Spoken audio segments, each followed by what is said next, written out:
नमस्कार। आज इस वीडियो में हम क्लास 12th की बुक अंतरा भाग 2 के पाठ प्रेमघन की छाया स्मृति के बारे में पढ़ेंगे।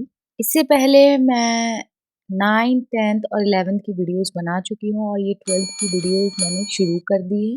तो आज जो ये पाठ है प्रेमघन की छाया स्मृति, ये जो पाठ है ये आचार्य रामचंद्र शुक्ल जी द्वारा लिखा गया है। यह पाठ जो है एक संस्मरणात्मक शैली में रचित है। संस्मरणात्मक यानी यादों के आधार पर, और जो भी उनकी यादें हैं उसके आधार पर इस पाठ को लिखा गया है। और पाठ को पढ़ने पे आपको पता चलेगा कि यहाँ पे जो पाठ का शीर्षक है वो किस आधार पर रखा गया है। इस पाठ में यानी इस निबंध में शुक्ल जी ने यानी अर्थात आचार्य रामचंद्र शुक्ल जी ने हिंदी भाषा एवं साहित्य के प्रति अपने प्रारंभिक रुझानों का बड़ा ही रोचक वर्णन किया है। लेखक का बचपन साहित्यिक परिवेश से भरा पूरा था। इस निबंध में बताया गया है कि शुक्ल की बाल्यावस्था से ही भारतेंदु मंडल के साहित्यकारों के संपर्क में आ गए थे। भारतेंदु मंडल यानी भारतेंदु हरिश्चंद्र जी की बात करिए और उनके मंडल के जितने भी कवि, लेखक, जो भी रचनाकार थे, जो भी उसके अंतर्गत आते थे, यहाँ उनकी बात हो रही है। विशेषकर प्रेमघन। प्रेमघन यहाँ पर है उपाध्याय बद्री नारायण चौधरी, जिनको प्रेमघन भी हिंदी साहित्य में प्रेमघन के नाम से भी जाना जाता है। तो यहाँ उन्हीं की बात हो रही है कि प्रेमघन की छाया स्मृति, कि प्रेमघन की जो छाया, जो उनका प्रभाव आचार्य रामचंद्र शुक्ल के साहित्यिक जीवन पर पड़ा, उसकी यहाँ पर कुछ स्मृति यादें उजागर की गई है। विशेषकर प्रेमघन के सानिध्य में उनका साहित्य का निरंतर विकसित होता चला गया। इस निबंध में इस बात का भी वर्णन है कि प्रेमघन के व्यक्तित्व ने किस प्रकार शुक्ल जी के समवयस्क मंडली को प्रभावित किया। तो आइए बिना किसी देरी के अब हम पाठ की ओर बढ़ते हैं। और ये पाठ अत्यंत ही सरल है। इस पाठ में, इस संपूर्ण पाठ में आचार्य रामचंद्र शुक्ल ने अपने साहित्यिक जीवन को अत्यंत ही मनोहारी और मार्मिक ढंग से प्रस्तुत किया है। किस तरीके से उनका इंटरेस्ट, उनका जो रुचि थी वो हिंदी साहित्य में और खासकर प्रेमघन के सानिध्य में आने के बाद उनकी रुचि और भी ज्यादा तीव्र और प्रबल हो गई। तो पाठ कुछ इस प्रकार शुरू होता है कि शुक्ल जी के पिताजी फारसी के अच्छे ज्ञाता थे। यहाँ अभी तक आचार्य रामचंद्र शुक्ल जी के पिताजी के बारे में बात हो रही है। वे पुरानी हिंदी कविता के प्रेमी थे। बहुत आसान है, आप समझ जाएंगे। उन्हें फारसी कवियों की उक्तियों को हिंदी कवियों की उक्तियों के साथ मिलाने में बड़ा मजा आता था। यानी जो फारसी कवि थे उनकी लाइनों को, उनकी पंक्तियों को हिंदी की पंक्तियों के साथ मिलाने में उनको बहुत आनंद का अनुभव होता था। वे रात के समय घर के सब लोगों को एकत्रित करके रामचरितमानस अथवा रामचंद्रिका को पढ़कर सुनाया करते थे। अभी तक हम उनके व्यक्तित्व के बारे में जान रहे हैं कि उनको किस भाषा की ज्ञान था, उनको किस चीज में ज्यादा मजा आता था और वो क्या करते थे। तो यहाँ से हम जो आचार्य रामचंद्र शुक्ल जी के व्यक्तित्व और विशेषताएं, अगर ऐसा कुछ प्रश्न आता है तो यहाँ से हम उसका आंसर लिख सकते हैं, उसका उत्तर दे सकते हैं। उन्हें भारतेंदु हरिश्चंद्र के नाटक प्रिय लगते थे। किसको? आचार्य रामचंद्र शुक्ल जी के पिताजी को। तब शुक्ल जी की आयु 8 वर्ष की थी। तब तक यह बालक यानी लेखक शुक्ल जी राजा हरिश्चंद्र और कवि हरिश्चंद्र में कोई भेद नहीं कर पाता था। इसका अर्थ यहाँ पर यह है, जो शुक्ल जी थे उस समय जब उनके पिताजी को भारतेंदु हरिश्चंद्र के नाटक प्रिय लगते थे, तो उस समय वह सिर्फ 8 वर्ष के थे और वो राजा हरिश्चंद्र एक पात्र था, एक नाटक का कैरेक्टर था। और स्वयं भारतेंदु हरिश्चंद्र, इन दोनों में कोई भेद नहीं वो कर पाते थे। उनको लगता था ये दोनों एक ही व्यक्ति है। मिर्जापुर आने पर उन्हें पता चला कि भारतेंदु हरिश्चंद्र के एक मित्र यहाँ रहते हैं। उनका नाम था उपाध्याय बद्री नारायण चौधरी, अर्थात यहाँ बात हो रही है प्रेमघन की।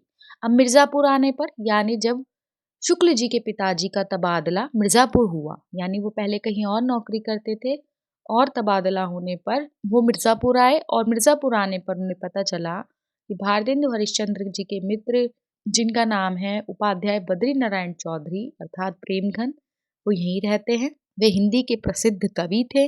अब आपको यहाँ से पता चल गया होगा कि पाठ का नाम प्रेमघन की स्मृति छाया क्यों है। एक दिन बालकों की मंडली एकत्रित होकर चौधरी साहब के मकान की ओर चल दी, यानी प्रेमघन जी के घर की ओर चल दिए। वे एक बड़े मकान के नीचे जा खड़े हुए सारे बच्चे। बरामदा तो खाली था, पर लताओं के बीच एक मूर्ति खड़ी दिखाई दी। उनके कंधों पर बाल बिखरे हुए थे, एक हाथ खंबे पर था। देखते ही देखते ये मूर्ति ओझल हो गई। बस यही चौधरी जी की पहली झांकी थी। और यहाँ से एक दूसरा प्रश्न अगर उभर कर सामने आता है कि जो शुक्ल जी थे उनका किस प्रकार से प्रेमघन जी से आमना सामना हुआ। तो अभी तक वो सिर्फ एक बार ही मिले और जिसमें भी उनको सिर्फ एक झलक नजर आई है, उसमें भी उनसे कोई बातचीत या वार्तालाप नहीं हो पाई थी। आगे बढ़ते हैं। जो जो लेखक सयाना होता चला गया, त्यों-त्यों उसका झुकाव नई हिंदी साहित्य की ओर बढ़ता चला गया। जैसे-जैसे वो बड़ा हो रहा है, मैच्योर हो रहा है, परिपक्व हो रहा है, हिंदी साहित्य में उसका जो रुझान है, इंटरेस्ट है, वो बढ़ता चला जा रहा है। उन दिनों वह क्वींस कॉलेज में पढ़ता था। लेखक पुस्तकालय से पुस्तक लाकर पढ़ने लगा और जो शुक्ल जी थे वो लाइब्रेरी से बुक लाकर पढ़ने लगे। यह पुस्तकालय, यह लाइब्रेरी पंडित केदारनाथ पाठक ने खोली थी। एक बार लेखक की उनसे भेंट काशी में हो गई। उस समय वे भारतेंदु जी के मकान से ही निकलकर आए थे। 76 वर्ष की आयु तक लेखक को समवयस्क हिंदी प्रेमियों की खासी मंडली मिल गई और जब शुक्ल जी 76 वर्ष के हुए तब तक एक अच्छे खासे वो परिपक्व, यानी बहुत मैच्योर इंसान हो चुके हैं और हिंदी प्रेमियों की उनकी खुद की ही एक मंडली तैयार हो गई। और इस मंडली में कौन-कौन शामिल थे? इसमें थे काशी प्रसाद जायसवाल, भगवान दास हालना, पंडित बद्रीनाथ गौड़, पंडित उमाशंकर द्विवेदी आदि। तब तक शुक्ल जी स्वयं को लेखक मानने लगे थे और 76 वर्ष की आयु हो चुकी है, उनकी खुद की एक मंडली तैयार हो चुकी है, उनका एक खुद का एक ग्रुप, उनका एक खुद का एक गैंग बन चुका है और अब वो स्वयं को भी लेखक मानने लगे हैं। उन्हीं दिनों लेखक के मोहल्ले में एक मुसलमान सब जज आ गए। उन्होंने शुक्ल जी की सूरत देखते ही जान लिया कि यह हिंदी प्रेमी है। आगे बढ़ते हैं। पाठ बहुत आसान है। पाठ में सिर्फ यही बताया गया है कि उनका किस किस लोगों की वजह से और किन किन घटनाओं की वजह से हिंदी में रुझान बढ़ा। एक तो उनके घर का खुद का माहौल ऐसा था। उनके पिता जो थे खुद हिंदी के प्रति अपना जो इंटरेस्ट था, रुचि थी उनकी थी। ऊपर से वो घर में भी सबको बिठाकर रामचरितमानस और रामचंद्रिका पढ़कर सुनाया करते, तो घर में तो हिंदी का था ही माहौल। प्लस मिर्ज़ापुर जाने के बाद वो प्रेमघन के कॉन्टैक्ट में आ गए। प्रेमघन के संपर्क में आने की वजह से उनसे उनके जो कॉन्टैक्ट थे और लोगों से बने, और भी ज़्यादा लोगों के वो संपर्क में आए और जैसे-जैसे वो बड़े होते गए, उनके जो कॉन्टैक्ट थे वो बढ़ते चले गए, उनका हिंदी के प्रति रुझान बढ़ता चला गया और इस तरीके से वो आगे बढ़ते चले गए। तो ये पाठ सिर्फ़ उनकी एक संस्मरण है, उनकी एक याद है जिसको यहाँ पर बहुत ही आसान और सहज तरीके से प्रस्तुत किया गया है। अब यहाँ बात हो रही है प्रेमघन जी की। प्रेमघन यानी चौधरी साहब से लेखक का अच्छे परिचय हो गया था, यानी शुक्ल जी और प्रेमघन अच्छे खासे जान पहचान के हो गए थे। चौधरी साहब एक अच्छे खासे रईस थे। अब यहाँ पे प्रेमघन जी के बारे में, व्यक्तित्व के बारे में बात की जा रही है कि उनके बोलने के तरीके से, उनके चलने-फिरने, उनके व्यक्तित्व से उनकी रईसी झलकती थी। वो अपने नौकरों से भी, यानी अपने जो घर में काम करने वाले लोगों से भी इस तरीके से सलीके से, तहज़ीब से बात किया करते थे कि वहाँ से उनकी रईसी जो थी पता चलती थी। तो यहाँ पर उस पूरे पैराग्राफ में यही बताया गया है, इस पूरे पद में यही बताया है। उनकी हर अदा से उनका बड़प्पन झलकता था, कंधों तक उनके बाल लटकते थे, उनकी बातों में विलक्षण वक्रता होती थी, यानी एक अनूठा तरीका था अपनी बात को एक्सप्रेस करने का। वे लोगों को प्राय बनाया करते थे। उन दिनों एक प्रतिभाशाली कवि थे, वामनाचार्य गिरि। यहाँ एक उदाहरण के माध्यम से भी यहाँ प्रस्तुत किया गया पाठ में भी, और मैं भी क्लियर करूंगी कि एक प्रतिभाशाली कवि थे जिनका नाम था वामनाचार्य गिरि। वे चौधरी साहब के ऊपर एक कविता जोड़ रहे थे, यानी उनके ऊपर एक कुछ लाइन वो कहना चाह रहे थे, कुछ पंक्तियां वो कहना चाह रहे थे कि अंतिम छंद नहीं बन पा रहा था। शुरू तो उन्होंने कर दिया था, लेकिन वो उन पंक्तियों का अंत नहीं कर पा रहे थे, किस तरीके से उनको फिनिश करे। तो उन्हें चौधरी साहब अपने बरामदे में कंधों में बाल लटकाए छिटकाए दिखाई पड़े और उन्होंने उनको उसी समय देखकर, उनकी भाव भंगिमा को देखकर कविता को पूरा कर दिया। और किस तरीके से पूरा किया कि खंबा टेकी खड़ी जैसे नारी मुगलाने की। कि इसका अगर मैं हिंदी अनुवाद करूँ तो इसका अर्थ ये है कि ऐसे खंबे का सहारा लेकर खड़ी है जैसे कोई मुगलों की नारी हो या कोई मुगलों की रानी हो। लेखक के सहपाठी यानी शुक्ल जी के सहपाठी पंडित लक्ष्मी नारायण चौबे, भगवान दास हालना तथा भगवान दास मास्टर ने उर्दू बेगम नाम की विनोदपूर्ण पुस्तक लिखी थी। इसमें उर्दू की उत्पत्ति, प्रचार आदि का वृतांत कहानी के रूप में दिया गया था। प्रेमधन जी नागरी भाषा को मानते थे और आगे चलकर नागरी के बारे में उनके क्या विचार थे, क्या कहना था कि नागर अपभ्रंश से जो शिष्ट लोगों की भाषा विकसित हुई है वही नागरी कहलाई। और वो मिर्ज़ापुर को मिर्जापुर लिखते थे।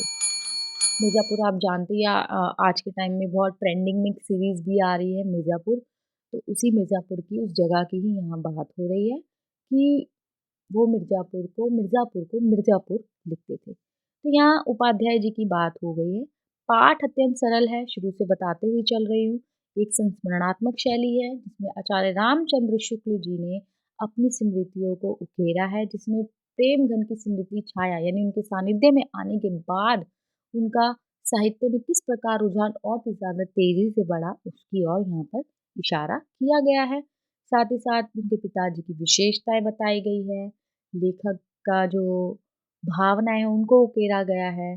चौधरी साहब यानी जो इस पाठ के मेन कैरेक्टर जिसे हम कह सकते हैं जिसके ऊपर पाठ है प्रेमघन जी, उनके व्यक्तित्व के बारे में, उनकी छवि के बारे में यहाँ बताया गया।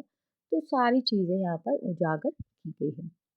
आशा है पाठ आपको बहुत आसानी से समझ आया होगा। उसके बाद भी अगर आपको किसी भी तरह की कोई दिक्कत या परेशानी हो, तो आप कमेंट बॉक्स में जाके कमेंट अवश्य करें।